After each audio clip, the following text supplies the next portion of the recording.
managing personal finances during global uncertainty. It may seem really boring. How are we going to get through this with no job? How much money you have in your name. It makes it super, super cheap. It will make you feel a little bit more financially secure. Hello everybody, welcome back to my channel. So today I'm going to talk about finances, which may seem really boring, but trust me, it's not. I have tried to make this video as fun and colorful and enjoyable.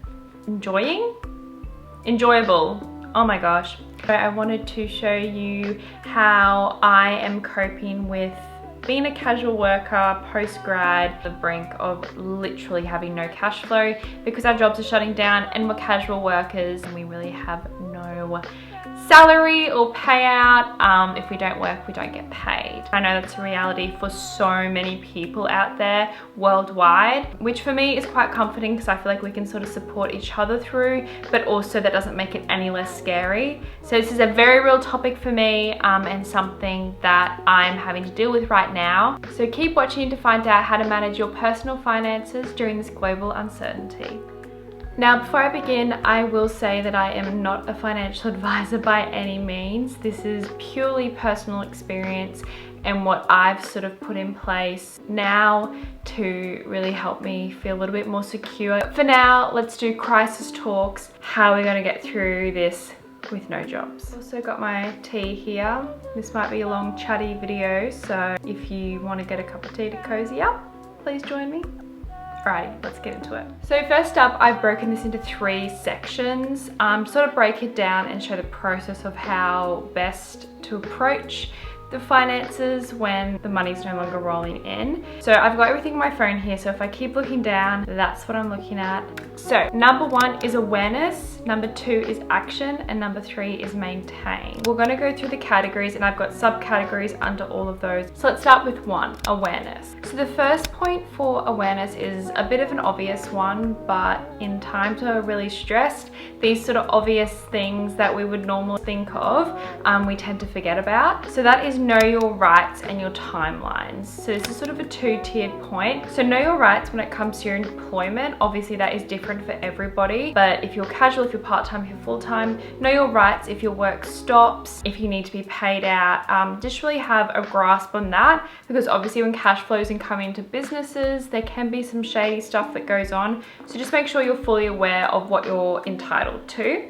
The second tier of that is know your timelines. So basically try to stay in the loop best you can. Like, I know there tends to be a lot of secrecy and confidentiality when the sort of top managers and everything are discussing what to do in these sort of crisis situations, but really just try to keep that transparency with your management. Keep engaged, follow the news, both in the main media and also in your workplace, just to sort of prep yourself for what's to come. If you're getting paid now, budget that accordingly, sort of, prepare yourself for no money coming in or a significantly reduced amount of money coming in. Point 2 for awareness is know what you have.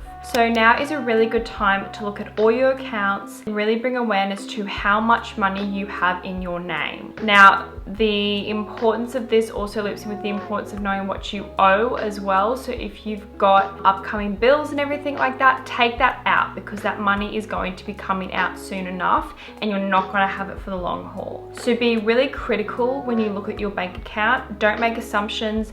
Only look at the facts. I've got this much money. I know I'm going to be paid this much money over the next week, over the next month. And I've got this much that has to come out, and then use that amount as what you're going to project your future timelines on. I know this can be really, really scary, and I know it's been something I've been looking at, and I've got my money across multiple different banks as well.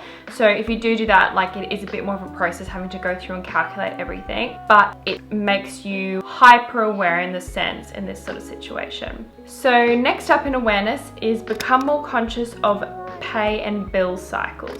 So this is sort of similar to what I was just talking about with becoming aware of your bank account, but this is specifically focused on, yeah, those pay and bill cycles. So obviously most of our bills come in quarterly. Try to figure out when you last paid it so you can prep for when your next one's coming in. I know my bill cycle is about to kick back in. I've already got the first bill that I always get at the beginning of every quarter. So I know within the next month and a half, I actually will have all of my bills rolling in, which is not the best timing, but I'm aware of it and I have that money ready to go. That is also due to the fact that I do have a separate bills account that I transfer money into every time I get paid. But also I know that now when I get paid next, that account will be given extra money, so I have that sense of security. So this also links into your pay cycles. So obviously, for example, I know I'm paid fortnightly. I know sometimes if you have multiple streams of income, you're not 100% aware of where that money's coming in, like at what time of the month, what time of the week.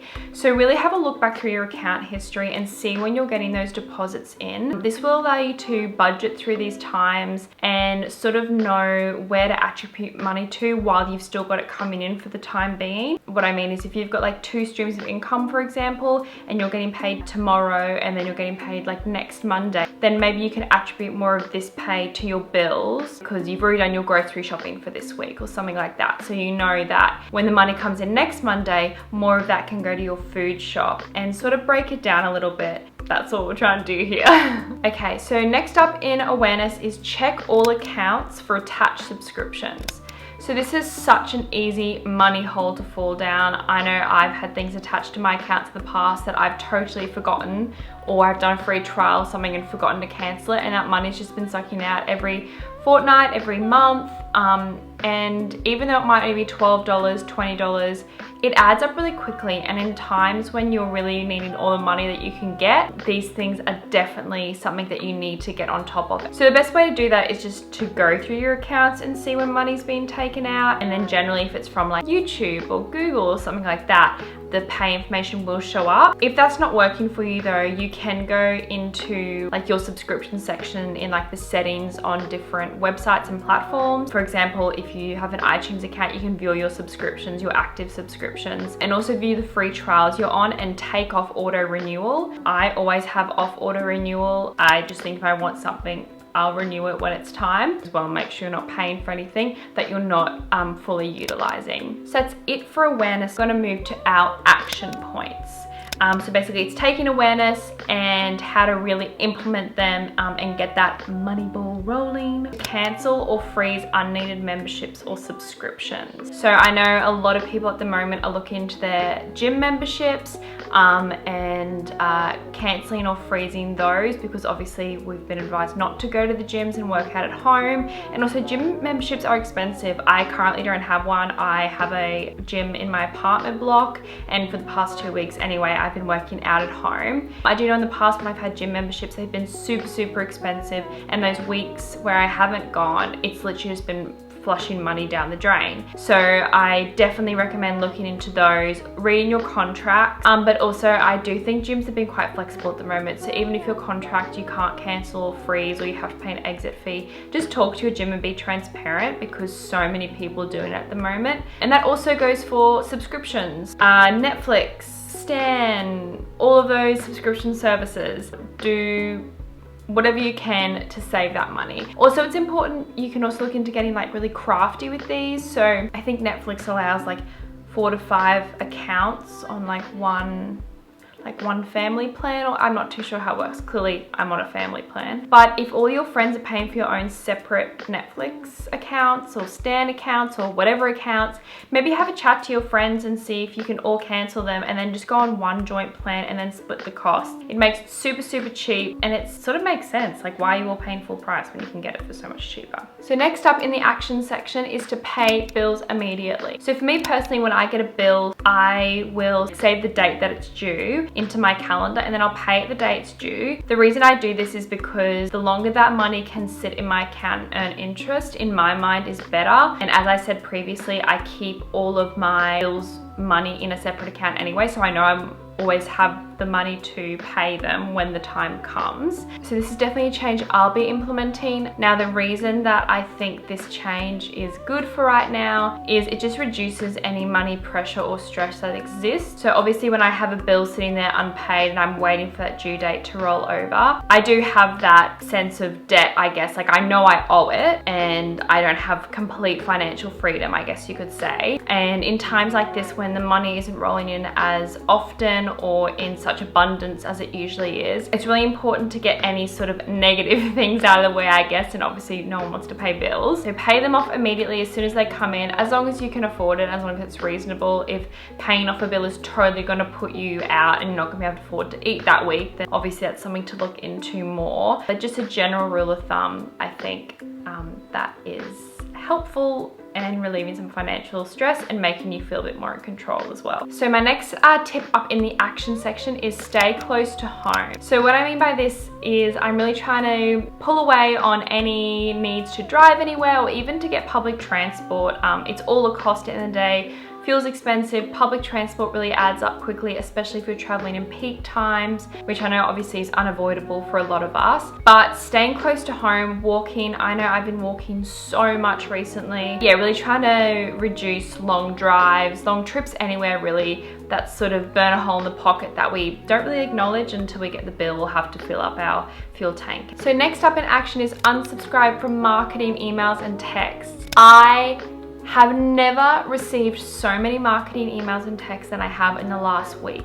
And I totally understand why. Obviously, I studied marketing and public relations and advertising. I totally understand the need to send these emails and reach out to customers at the moment and try to get business.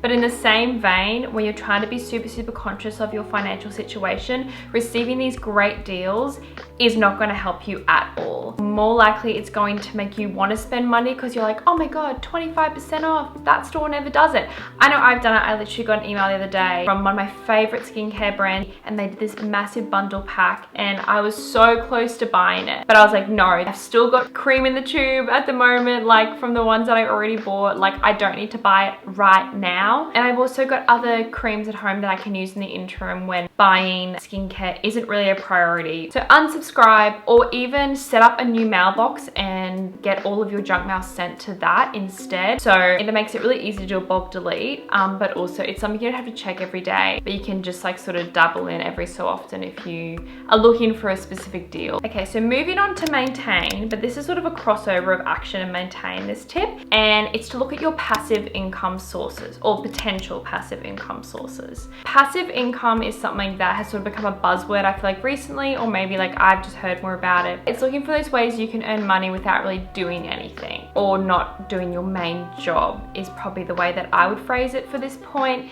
So I know a lot of people are looking for delivery services right now. A lot of people don't want to go out of their home, so they want people to deliver them toilet paper or eggs or something like that. So really looking into how you can make money on the side. Also with all this extra time, like I've been able to clean out my closet, take a lot of clothes out and all that stuff. So selling those online as well is a really great way to make additional money. But yeah, really looking for those little extra ways, even if it's only $10, $20, $30, that really does add up and will make you feel a little bit more financially secure. Next up in maintain is bulk cook basic meals that you can then build upon. So what I mean when I say this is probably the easiest example I can think of is cook up mince and pasta or something like that with minimal flavoring, so just like a basic tomato sauce or something like that, and then you can freeze those meals, and then when you defrost them you can mix through different like spices and vegetables and everything each time you eat it to mix it up and make a completely different meal out of one purchase. You can get like 4 servings out of like a general like 500-gram thing of mince, so break that up into servings,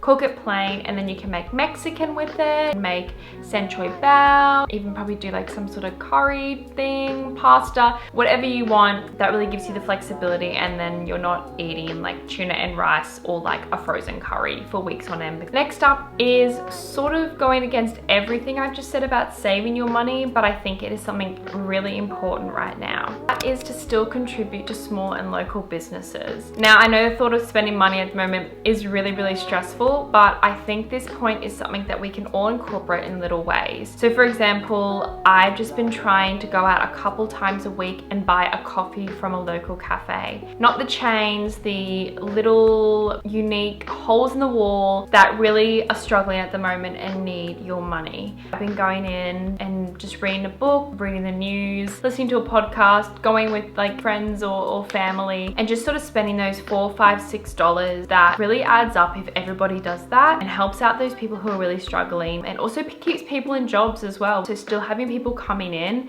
is vital for them to be able to keep going to work. So the fact that you could spend $5 a day and really keep someone in a job is sort of a really comforting feeling, and I think they're the sort of things that we need to remember to do in this time of stress when it's very, very easy to get a little bit selfish, because obviously we're feeling it, but everybody is feeling it as well. So that completes my awareness, action, and maintain list of how to keep control of your finances during this really, really tough time. These tips are legitimately something that I am integrating into my life right now. I feel like I had semi-good financial control before, but I'm definitely hunkering down now and being much more strict. But in the same vein, I really don't want this video to really stress you out. Money stress is one of the worst things that we can experience. It really, really weighs you down mentally and really takes a toll on you as a whole. So these tips are to empower you, to help you, to make you feel more in control. And if you are feeling just really overwhelmed, it's really, really important that you reach out to someone and talk to them. And